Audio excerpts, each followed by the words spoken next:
Жаңа жер бірінші бөлімнің 12-ші тарауы. Тағы да жойылу. Эллен бұлттан түсуге батылы бармай, ақырында жоғары көтерілгісі келетінін айтты. Мен оған қалаған жеріңе баруыңа болады деп жауап бердім. Ол жерден алыстап бара жатып күлді. Ғарышқа ұшып бара жатты да, кенет жер бетінен бір-ақ шықты. Ол үңгірден шыққан кезде көз алдында көкжиекпен астасқан қып-қызыл құм жатты. Эллен: жер қызыл қоңыр. Негізінен қызыл. Бұл менің есіме Сидонды түсіріп жіберді. Түсі шамамен ұқсас, бірақ бұл жер Сидон емес, тек жартастар мен құм. Мен үңгір аузында тұрып қарап тұрмын. Өсімдік жоқ. Сырт жақ жарықтау, сондықтан бейімделу қиындау. Мен оған денеңе қарашы, қандай екен деп едім, бірақ ақыл ойы араласып, денесін көріп тұрмағанын айтты. Мен қайта-қайта сұрай берген соң: жуан аяқтар. Оларды қалай сипаттарымды да білмеймін. Аяқ киім киіп тұрған жоқпын. Ыстық күм үстінде тұрғаныма таң қаламын, ақылға сыймайтындай көрінеді. Өзімді адам сияқты сезінбеймін. Күнге күйген секілдімін, бірақ адамдар сияқты емес, сарғыш түстімін. Мен білмеймін, бір түрлі кішкентай дене, бір түрлі сары, жуан дене, аласа бойлы. Қолдарым ұзын, аяқтарым қысқа болып көрінеді. Маған киім керек емес, бірақ өзімді жалаңаш сезінбеймін де. Долорес: денең ер адамның ба, әлде әйелдің бе? Қайсысының денесіне ұқсайды? Эллен: екеуіне де ұқсамайды. Әлде ер адамның денесіне келе ме екен? Долорес: бетің қалай көрінеді? Эллен: көзім де, басым да үлкен көзілдірік киіп алғандаймын. Шашым жоқ. Долорес: үстіңде киім бар ма? Эллен: қандай да бір құралдарым бар, бірақ олардың не үшін керек екенін білмеймін. Долорес: бұл құралдар қалай көрінеді? Егер сипаттап берсең, оны не үшін қолданатынын түсініп алармыз. Эллен: ұзын, цилиндр тәрізді. Менің ойымша, топырақтың құрамын тексеретін құралдар секілді. Мен де осы үшін келген сияқтымын. Аспаптардың ұзындығы шамамен 2 фут. Долорес: демек, олар кішкентай емес пе? Эллен: олардың үлкен болып көрінетін себебі мен кішкентаймын. Долорес: топырақты қалай тексересіз? Эллен: мен біраз топырақты жинап алып, құрамында жұқпалы ештеңе жоқ па, атмосфералық талдау жасаймын. Долорес: сонда сіз тек топырақты ғана емес, атмосфераны да тексересіз ғой? Эллен: иә, атмосферадағы бір нәрсе топыраққа әсер еткен. Мұндайдан басқа ештеңе жоқ. Ол жылап жіберді. Долорес: неге? Бұл үшін жылап тұрсыз? Эллен: біз бұрын жер бетінде өмір сүргенде бірдеңе болды. Долорес: қасыңызда біреу бар ма? Эллен: олар төменде. Долорес: топырақтың құрамынан не іздедіңіз? Эллен: радиацияның деңгейін тексеремін. Қазір бәрі бұрынғыдан жақсарды, өйткені біз көтерілетін болдық. Біз ұзақ уақыт жер астында болдық. Долорес: сіз өмір сүрген ғаламшардың беті қандай болды? Эллен: жерге ұқсайтын еді. Бұл жерде өсімдік те, су да, өркениетті ел болу үшін қажеттінің бәрі болған. Бұл жерде бұрын болғандарға қарап, жерде бақытты өмір болған деп айтуға болады. Бірақ бұл өте ертеде болған. Қазіргі денем, сол уақыттағы денеме мүлдем ұқсамайды. Мұнда бұрын болған нәрсе енді жоқ. Долорес: осы жағдай болған кезде сонда болдыңыз ба? Эллен: топырақты сынаған тіршілік иесі бұл жерде қала болған кездегі тіршілік иесіне ұқсамайды. Ол бұл жерді кейінірек тапты. Ол топырақтың құрамын анықтауға шыққанша талай уақыт өтті. Жер астында өмір сүріп жатқандар жер жойылып кеткенінен кейін келді. Олар мұнда қайтадан тіршілік жандана ма, соны тексеру үшін келді. Долорес: сонда сенде басқалармен бірге басқа жерден келдің бе? Біреу саған жойылуға не себеп болғанын айтты ма? Эллен: иә, нақты не болғанын білмеймін, бірақ бұл ядролық жарылыс болған сияқты. Біреулер шабуылдаған, біз оларды бақылауымыз керек еді. Біз оларға қамқорлық жасадық, бірақ соғыс болып, олар өліп кетті. Долорес: соған ренжисіз бе? Менімен бірге көп адам келді деп айттыңыз ба? Эллен: иә, мен төменде қанша адам бар екенін білмеймін, бірақ бұл жердегі жұмысты істейтін адамдар. Долорес: сен келген жер қандай болғанын көрейік. Эллен: мен кішкентай кемемен келдім. Онда көп адам болған жоқ. Мен оның бір бөлігіндеймін. Онда дисплейлер, панельдер, шамдар және сол сияқтылар болды. Біз ғарыштамыз. Мен қай жерде екенімді және кемеге қалай келгенімді де білмеймін. Долорес: саған сол жаққа баруың керек деп айтты ма? Эллен: біздің араласуға құқымыз жоқ сияқты. Долорес: осы ғаламшарға келіп қонғанда-ақ ғаламшар жойылып кеткен бе? Бірақ радиацияға байланысты жер бетінде өмір сүре алмайтындарыңызды білдіңіз бе? Эллен: атмосфераға аздап у тараған, бірақ біз ештеңе салмай-ақ өмір сүруге болатын орын таптық. Долорес: бірақ жер бетінде қалуға болмайтынын білдіңіз бе? Эллен: жер астына түсіп кеткеніміз дұрыс екенін білдік. Себебі жер беті жап-жарық әрі ыстық болды. Біз өмір сүрген үңгір зертхана ретінде де қызмет етті. Долорес: жер астында көпсіздер ме? Эллен: шамамен 6 немесе 12 адамбыз. Кейбірі басқа жерлерді де зерттеп жүрген сияқты. Долорес: тамақ ішесіздер ме? Эллен: жақын жерден тамақ ішетін орын көріп тұрған жоқпын. Соған қарағанда тамақ ішпейтін секілдіміз, ұйықтамайтын да секілдіміз. Долорес: демек, сендердің міндеттерің сол жерде ұзақ тұрып, топырақтың құрамын тексеру ме? Эллен: иә, біздің денеміз осы ортаға бейімделген. Мен оны басқа бір маңызды күнге ауыстырдым. Біз жер асты зертханадасындамыз. Барлық үлгілерді жинап алдық, енді ұшуға дайындалып жатырмыз, деді. Долорес: атмосфера өзгерді ме? Эллен: жақсарып келеді, радиоактив те азайды, бірақ бірдеңе өсіруге келмейді. Бұл жерде өмір сүру мүмкін емес. Долорес: демек, жұмыстарың аяқталды ма? Эллен: иә, біз барлық құрал жабдықтарды осы жерге қалдырып кетеміз. Кейінірек керек болып қалуы мүмкін. Біреу тауып ала қоймас. Долорес: енді қайда барасыңдар? Эллен: біз кеме ішінде тұрып, кеменің сыртында жүргендермен сөйлесіп тұрмыз. Долорес: не туралы сөйлесіп тұрсыздар? Эллен: болашақта мұндай жағдайды болдырмаудың жолдары туралы сөйлесіп тұрмыз. Біздің зерттеуіміздің бәрі зая кетті. Бұл ғаламшарға енді қайтып ешкім қоныстанбайды. Жақын арада ол жерге енді ешкім қоныстанбайды. Долорес: бұл сонда керексіз ғаламшар болып қала ма? Эллен: иә, дәл осындай жағдай болмасын дейтін басқа да жерлер бар. Долорес: бұл туралы не ойлайсың? Эллен: біз сәтсіздікке ұшырадық.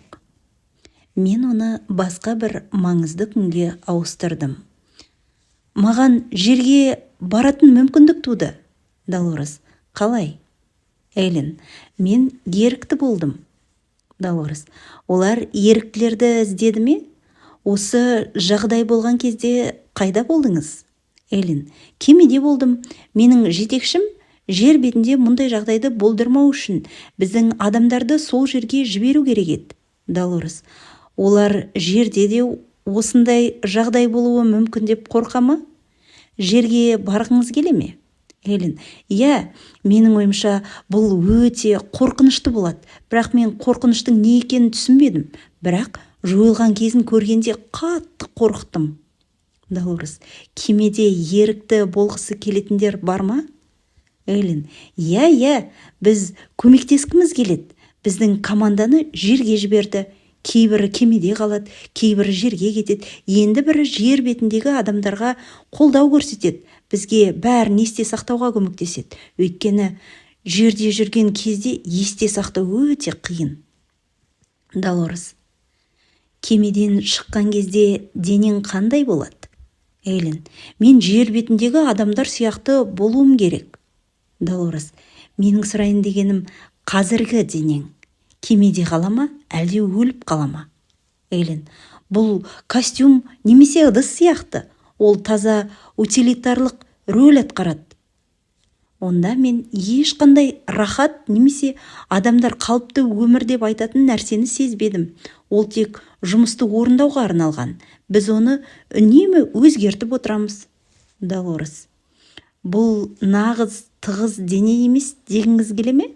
Эллен: ол тығыз болды, бірақ синтетикалық заттардан жасалған сияқты. Оның биологиялық қасиеттері де бар.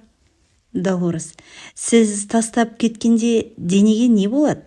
Эллен: ол өлмейді. Ол өмір сүре береді. Бұл жұмыс істей беретін биологиялық скафандр ғой. Долорес: сіз оны тастап кеткенде бұзыла ма? Эллен: бұзылады деп айта алмаймын, бірақ басқалар оны қолдануға мүмкін. Долорес: осы жобаға ерікті ретінде қатысқыңыз келіп, жерге барғыңыз келсе, олар қандай да бір нұсқау бере ме? Эллен: біз көптеген қиындықтарға және түсініксіз нәрселерге жолығуымыз мүмкін екенін ұмытпауымыз керек. Сонда да тек бақытты болуды есте ұстау керек. Бақытты болу өте маңызды. Долорес: олар жерге түскеннен кейін бақытты болу оңай деп ойлай ма? Эллен: жоқ, жер бетінде бақытсыздық көп болады. Көп адамның басынан қайғылы жағдайлар өтіп жатады. Біз олардың қайғырғанын қаламаймыз. Ең бастысы бақытты болу. Біз үшін мұның мәні түсініксіз. Долорес: сіз қандай жұмыс атқаруыңыз керек? Эллен: тірі қалып бәрін қадағалау.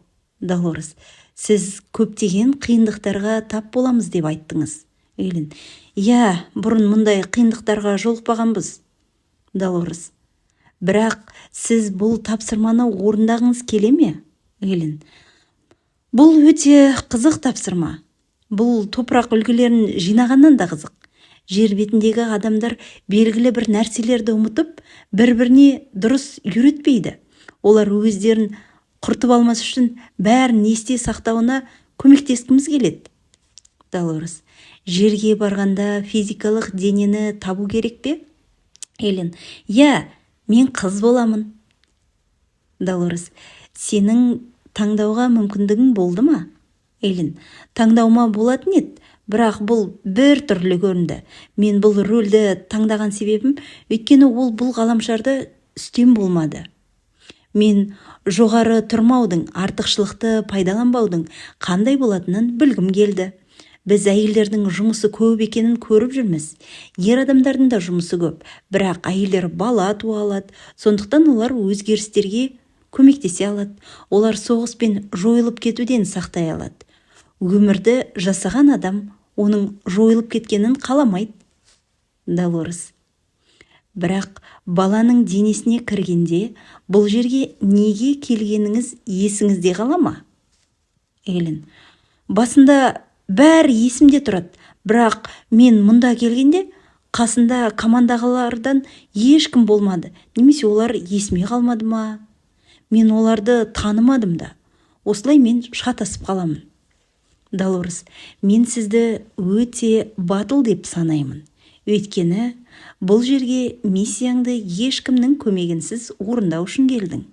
Эллен: бізге көмектесе алатындар бар, бірақ бұл қиын.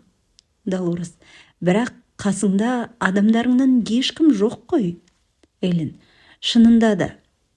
Біз барлық жерде жүрміз, бірақ бәрі әртүрлі денеге енген.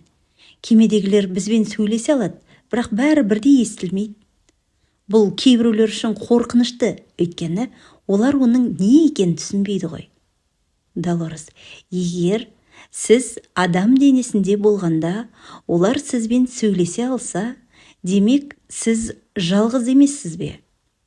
Эллен: иә, бірақ физикалық денеде жүрсем, өзімді жалғыз қалғандай сезінемін. Маған бұл ұнамайды. Долорес: сіз денеде болған кезде олар сізбен қалай байланысу керек? Эллен: олар тербеліс деңгейін жоғарылатады.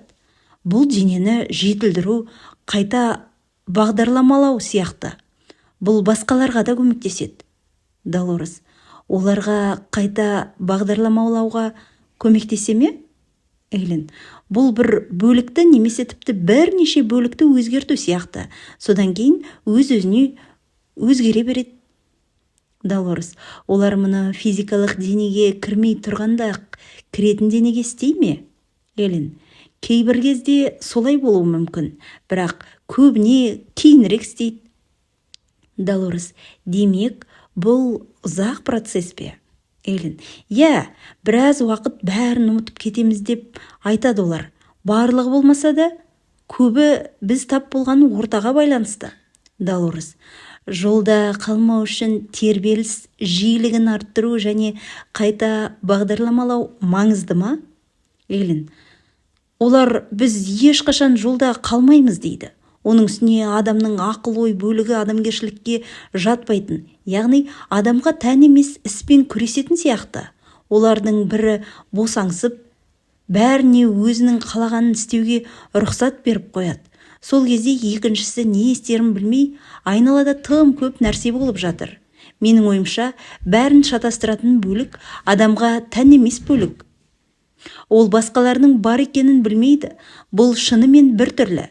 Екі адам бір денеде өмір сүретін сияқты. Долорес: олар денеде болған кезде бәрін есте сақтау керегін айтты ма? Эллен: қазірдің өзінде Эллен бір нәрселерді білет.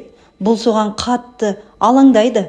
Долорес: сіз көмектесу үшін осында келдім деп айттыңыз. Эллен: мен осында жүру арқылы көмектесемін. Жай ғана өмірімді сүре беремін. Долорес: жай ғана өмір сүру арқылы ма? Саған ештеңе істеудің қажеті жоқ па? Эллен: өмір сүру арқылы мен көп нәрселерді үйренемін. Бұл ақпарат кемеге жетіп, олар оны талдап, түзетулер енгізеді. Долорес: ақпаратты кемеге қалай жібересіз? Эллен: олар ақпараттың бәрін оқып отырады. Долорес: қазір физикалық дене арқылы сөйлесіп тұрғаныңды түсінесің бе? Осы дене бізді шатастырады. Ол мұнда не үшін жүргенін түсінбейді. Эллен: ол бәрін өзі қиындатады. Ол бір жерге барып, бірдеңе істеу керек деп ойлайды. Долорес: ол адамдарға көмектескісі келетінін айтты. Эллен: ол мұны бар жан тәнімен істейді. Сонда да бұны жеткіліксіз деп ойлайды. Долорес: ол бұл ғаламшардан кетуге тырысты. Өз-өзіне қол жұмсамақ болды. Солай емес пе? Эллен: ол өзін жалғызбын деп ойлайды және бұл өмірдің не үшін қажет екенін білмейді. Ол неге ауыратынын да түсінбейді. Долорес: бұл өмірде басынан қиын жағдайлар өтті ме? Эллен: иә, ол мұнда махаббат билік еткенін қалады. Менің ойымша, ол бәрі тезірек болу керек деп ойлады. Ол осы істі бір жола бітіріп, тез үйіне қайтқысы келді. Оған ештеңе өзгермейтін сияқты көрінді, бірақ ол ештеңені нақты білмейтін еді. Долорес: егер ол бұл жерден тез кетіп қалса, онда өзіне жүктелген тапсырманы істей алмас еді ғой, солай ма? Эллен: иә, ол кезде бәрінің қалай біткенін көрмеседі, сөйтіп жерге қайта келгісі келер еді. Ол бұл жерге үйреніспеген ғой. Долорес: мұнда жүру оңай емес. Эллен: иә, бірақ оның өзіндік сұлулығы бар. Долорес: енді ол бәрін түсінген соң, оған оңайырақ бола ма? Эллен: иә, ол да осыны білуге тырысты. Ол үлкенірек жоба іздеді, бірақ ол қазірдің өзінде үлкен жобаның бір бөлігі. Оған басқа ештеңе іздеудің қажеті жоқ. Долорес: маған еріктілер тек осында болу үшін келсе, олардың энергиясы көп адамға әсер етеді деп айтты. Эйлин: иә, солай. Ол эмоцияны, әсіресе жағымсыз эмоцияны түсінбейді. Жағымсыз эмоцияны ұнатпайтын себебі басқа тіршілік иелеріне жағымсыз эмоциясы бар, сондықтан жағымсыз эмоциядан қорқады. Ол мұнда махаббат тарату үшін келді. Егер ол өзін жаман сезінсе, жаман нәрсе таратып жатқандай сезінеді. Долорес: сонда ол өзіне дұрыс қарамаған адамдарды да жақсы көру керек пе? Эйлин: иә. Долорес: бұл өте маңызды. Өйткені ол карма жинамау керек. Ол мұнда тұрып қалмау керек. Солай ма? Эйлин: иә, дұрыс. Бірақ ол қазірдің өзінде бір орында тұрып қалдым деп қорқады. Эйлиннің сұрақтарының бірі өзі салған ерекше геометриялық таңбаларға қатысты болады. Ол таңбалардың шығу тегі туралы білгісі келді. Көп жыл бойы символдармен және адамдардың символдарды салуға не үшін тырысатынымен айналыстым. Сондықтан мұның жауабын білемін деп ойладым. Бірақ бұған түпсана не айтатынын білгім келді. Анықтап алғанның ешқашан зияны жоқ. Эйлин: символдар ДНК-ны жетілдірудің бір бөлігі. Долорес: демек, бұның кемеде болып жатқан оқиғаларға ешқандай қатысы жоқ па? Эйлин: бірсыпыра байланысы бар. Өйткені бұл ақпарат, атап айтқанда, оның физикалық қабығына берілетін орындардың бірі. Мен оларды шешуге болатынына сенімді емеспін. Оның салған суреті осы дүниенің ежелгі символдары мен басқа әлемдерге көргендерінің қосындысы. Олар ешқандай зиян келтірмейді. Олар белгілі бір мағынада күшті және позитивті, бірақ өзін осы суреттерді салуға мәжбүрлеудің қажеті жоқ. Олар уақыты келгенде пайда болады. Оған осы әлемнің энергиясы туралы көп білу керек. Долорес: бірақ оның басқа бөлігі бұл символдың мағынасын түсіне ме? Эйлин: кейбір деңгейін түсінеді, сондықтан олар оны қызықтырады. Басында мұны жағымсыз нәрсе болуы мүмкін деп қорықты, ал қазір қорықпайды. Олардың қайдан келетінін білмейді. Олар ақыл-ойдың үнемі көріне бермейтін бөлігіне жүгінеді. Ол олардың интерпретациясына мән беру керек. Ол осындай символдары барлармен кездеседі және олар туралы айтады. Эйлиннің ер адамдармен қарым-қатынасы дұрыс болмады және болашақта өзін жақсы нәрсе күте емес, оны білгісі келді. Түпсана оған біреуді кездестіресің деп айтты. Бірақ тосынсыйды құртып алмау үшін оған егжей-тегжейлі айтқысы келмеді. Бұл оған қызық болып көрінді. Сондықтан мен оны жақсы нәрсе күтіп тұрғанын білдім. Ол ұлының басындағы жағдайға қатты алаңдады. Долорес: маған сіз секілді тіршілік иелері адам ағзасына кірген кезде балалы бола алмайтынын айтты. Эйлин: ол қорықса да осы күйдің басынан өткенін қалады. Ол мұны қаласа да оған бейімделмеген еді. Осыған тырысып алға ұмтылуда. Оның ұлы да біз сияқты. Долорес: сондықтан олар бір-біріне үйлесе ме? Бірақ ол оны тәрбиелемеу керек пе? Эйлин: бұл ол үшін ешқандай тәжірибе болмады. Долорес: сондықтан оны атасы мен әжесі тәрбиелеу керек еді, солай ма? Эйлин: иә, біраз уақыт ата-әжесі тәрбиелеу керек еді, бірақ бәрі өзгерді. Долорес: ол қамқоршылық құқығын ала ма? Қалай ойлайсыз? Эйлин: болашақта мұндай проблема болмауы мүмкін. Бәрі өзгереді. Қамқоршылық туралы мәселе жойылуы мүмкін. Мұның бәрі уақытқа және біздің ауысатын кезімізге байланысты. Жаңа жерде мұндай проблема болмайды. Ол жерде қазір бәрі жақсы. Долорес: кейбір адамдардың ауыспайтынына байланысты бұл проблема болмай ма? Эйлин: бәрі емес. Долорес: бірақ ұлы осы істі жүзеге асырады, өйткені ол да еріктілердің бірі. Бұл оның дүниеге бала келуінің жалғыз себебі болуы мүмкін.